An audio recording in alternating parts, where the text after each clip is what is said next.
The house was small, with cracked walls and a tin roof that made noise when it rained. In that house lived a little black African girl named Amara. Amara had thick, observant eyes and quiet strength.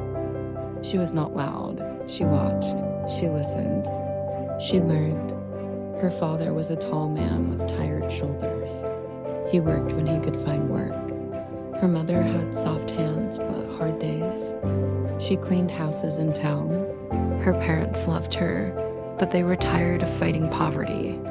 Nights were full of whispered arguments, not hatred, just frustration. Bills on the table, empty cupboards, dreams delayed. One evening, her father packed a small bag. He knelt before her. "I love you," he said, his voice heavy.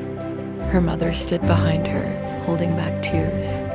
They separated, not because they did not care, but because life was heavy.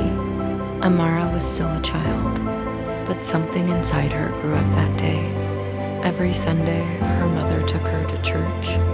They wore their best clothes, even if they were old. Amara would sit on the wooden bench, feet not touching the floor, listening to the pastor preach about faith.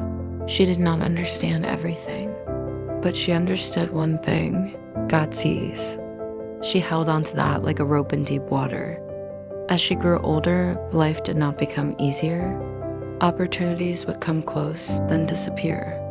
Friendships would break without reason. Plans would fail at the last minute. Some elders whispered, "It is spiritual."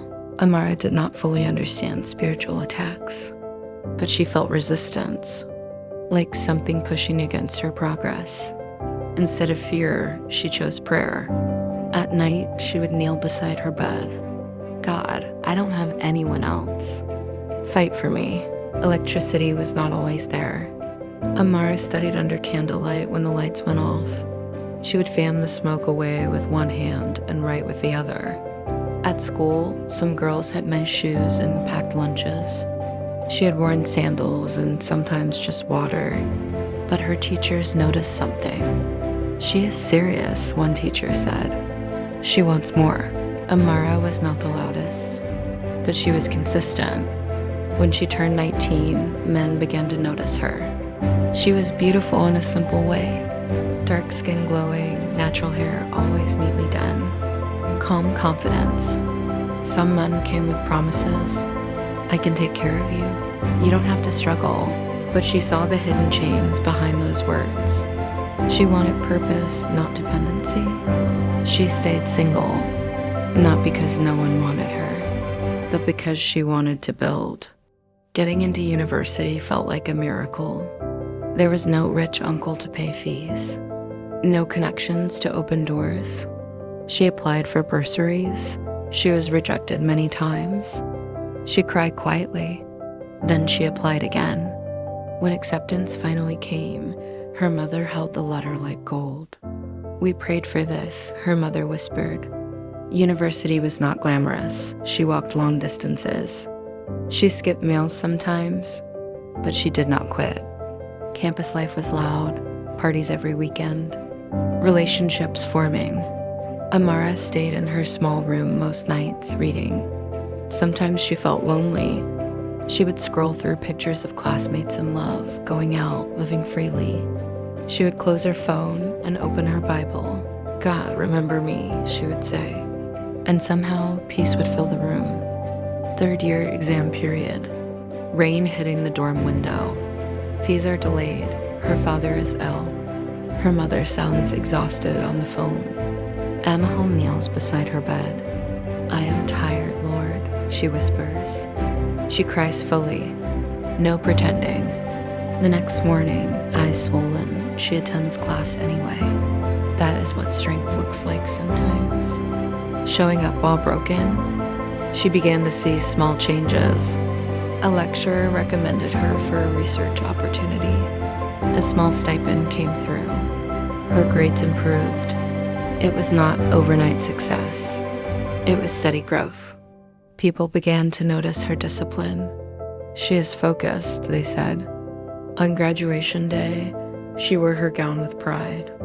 Her mother sat in a crowd, clapping with tears running down her face. Amara stood on that stage knowing one thing: God could not forget her. After graduation, jobs did not immediately fall into her lap. She started small: internships, short contracts, side projects. She saved every rand she could. She learned new skills. She improved herself quietly. While others chased relationships, she chased growth. She did not rush marriage. She did not chase validation. She built. Years of quiet discipline began to speak loudly. One opportunity led to another. Her work spoke for her. She was invited into rooms she once only dreamed about. People who once ignored her now asked for her advice. It was not magic. It was years of prayer and effort meeting the right time. She bought her mother a better house. Not a mansion, but strong walls. A safe roof. She paid her father's medical bills. She helped younger girls with school applications. She did not become wealthy overnight, but she became stable, respected, fruitful. The same girl who studied under candlelight now worked under bright office lights. Emma Hull remained single by choice for many years. Not bitter, not desperate, just focused. She understood that her life was proof that you do not need family money. You do not need connections. You do not need a wealthy husband. You need faith, discipline, and the courage to keep going when nothing makes sense. One evening, she stood outside her mother's new house, watching the sunset.